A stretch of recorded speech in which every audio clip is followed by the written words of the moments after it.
Assalamualaikum warahmatullahi wabarakatuh. Perkenalkan, saya Nurul Alfiana dengan NIM 6423185 dari kelas 645B07. Hari ini saya akan mempresentasikan hasil dari tugas budaya organisasi terkait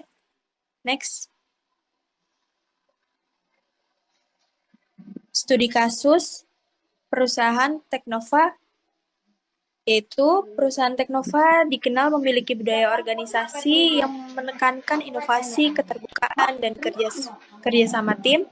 Namun, setelah adanya pimpinan baru, gaya kepemimpinan menjadi lebih kaku dan terpusat. Karyawan merasa kurang dilibatkan dalam pengambilan keputusan dan komunikasi antar tim dan menjadikan tim tersebut itu kinerjanya menurun. Akibatnya, budaya kolaboratifnya itu mulai melemah. Next.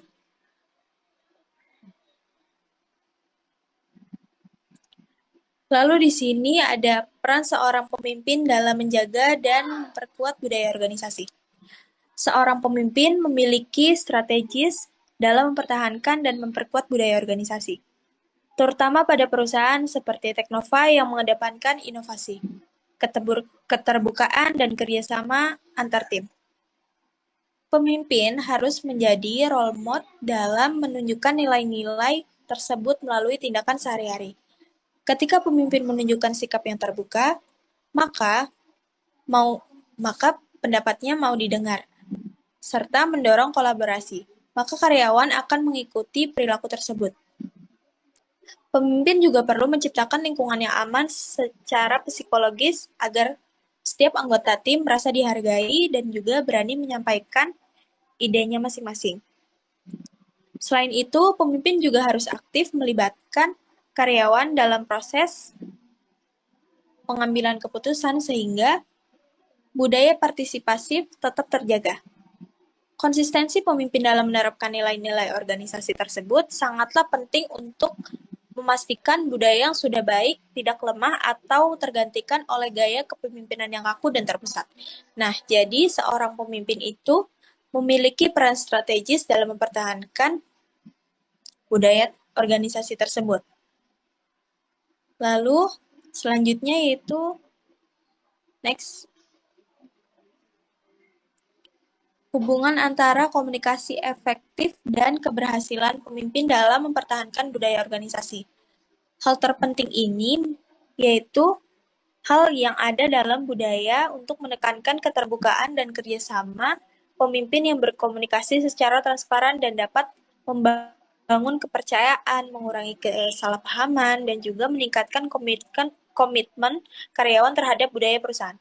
Selain itu, dapat meningkatkan komunikasi yang komunikatif atau komunikasi yang lebih efektif terhadap karyawan yang meningkatkan adanya budaya dalam perusahaan tersebut. Selain itu, komunikasi efektif itu membuka ruang untuk diskusi, berbagi ide, dan juga memberikan umpan balik sehingga budaya inovatif tersebut itu tetap hidup. Lalu dengan demikian, komunikasi juga bukan hanya alat untuk penyampaian informasi, tetapi juga sarana untuk memperkuat hubungan, memperkuat nilai-nilai budaya, dan juga memastikan perilaku yang konsisten di seluruh organisasi. Komunikasi yang efektif merupakan pondasi utama dalam menjaga budaya organisasi, dalam menjaga budaya organisasi. Ketika seorang pemimpin mampu menyampaikan visi, tujuan, dan juga nilai-nilai perusahaan dengan jelas, maka karyawan akan memiliki dua arah, bukan hanya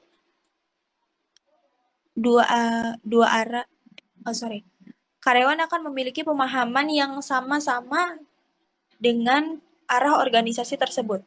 Komunikasi yang dua arah, bukan hanya perintah saja dari satu arah, akan membuat karyawan itu merasa dihargai dan juga dilibatkan.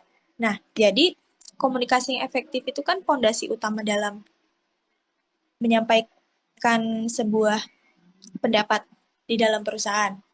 Maka karyawan itu akan memiliki pemahaman yang sama dua arah dalam organisasi tersebut. Komunikasi dari dua arah itu bukan hanya perintah dari satu arah yang melibat dari satu arah yang membuat dari satu arah dan membuat karyawan itu tidak merasa dihargai. Nah, maka dari itu komunikasi itu harus dilakukan secara konsisten antara atasan dan juga karyawan tersebut. Mungkin cukup sekian presentasi dari saya, kurang lebihnya mohon maaf. Wassalamualaikum warahmatullahi wabarakatuh.